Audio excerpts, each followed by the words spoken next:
Je le répète, Tamazight n'est pas une langue. J'ai assisté personnellement à une discussion entre un Norvégien et un Danois.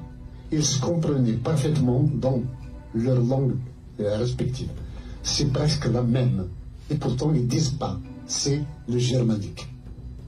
Quand vous prenez les langues latines, c'est la même chose. Entre l'espagnol et l'italien, il y a 50% d'intercompréhension. Et pourtant, ils ne disent pas, et pourtant, ils connaissent, eux, leur langue d'origine. Le latin, il est là. Il a survécu à tout. Et pourquoi il ne tue pas l'espagnol, le français, le portugais, pour faire une seule langue? La langue d'origine de leurs parents. Donc, comment se fait-il que les autres nations glorifient chacune sa langue et nous, on doit les maudire, les tuer pour faire une langue commune? On va faire un espéranto.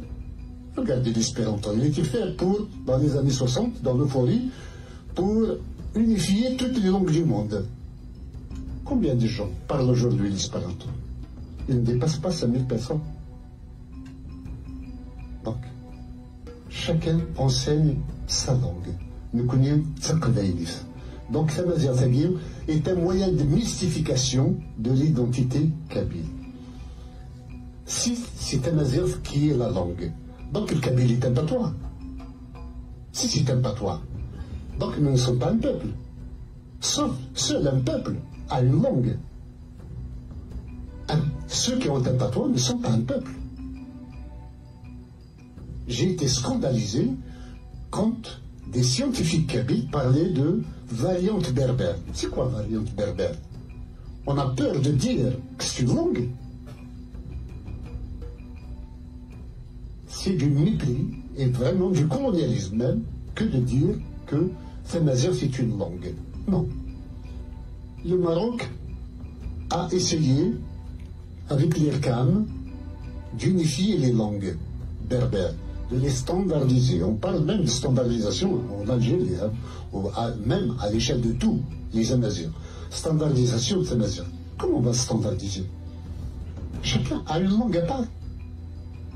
À travers la constitutionnalisation, on a dit on va mettre sur pied une académie qui va standardiser. Quand tout est prêt,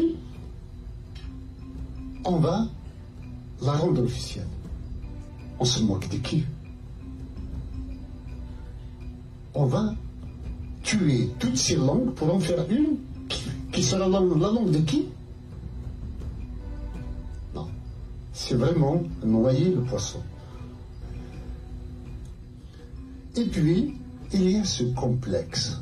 Quand on dit qu'on est Amazigh, ça veut dire que nous avons une nation supra-territoriale qui est de l'oasis de Siwa jusqu'aux îles Canaries et de la Méditerranée jusqu'aux confins du Burkina Faso.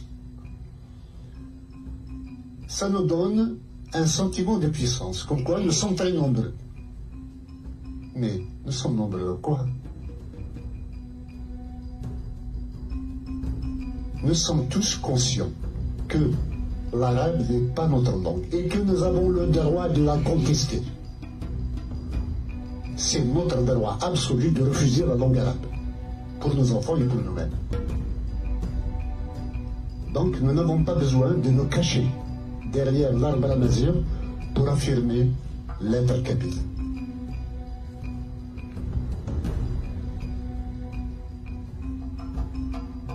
Tamazight est un moyen de mystification de nos jours.